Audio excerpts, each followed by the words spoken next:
110 ரூபா. தரமான பிரியாணி.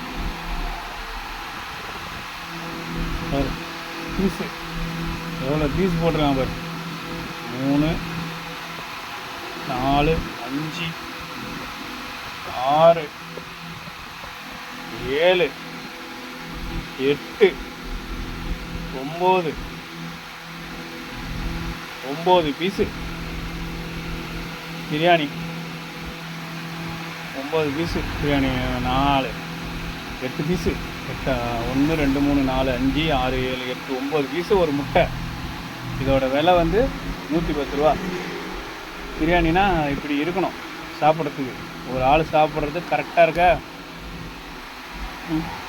காசை வாங்கிட்டு சில கடையில் 4 பீஸை போட்டுக்கிட்டு வயிறு நிறையா காசு கொடுத்தும் புண்ணியம் உண்டு. இந்த மாதிரி பிரியாணிக்கெலாம் காசு கொடுத்து கிடைக்கும். இது மாதிரிலாம் தரமாக இருக்க. இந்த மாதிரி சாப்பிட்ணும். 150 ரூபா வாங்கிட்டு அரை சாப்பாடை தான் வயிற்று காணும். இதுனா ஃபுல் சாப்பாடு. இது சாப்பிட்ணும். பிரியாணி சாப்பிட்டா வாழ்க்கையில் சாப்பிட்டா இந்த மாதிரி சாப்பிட்ணும்.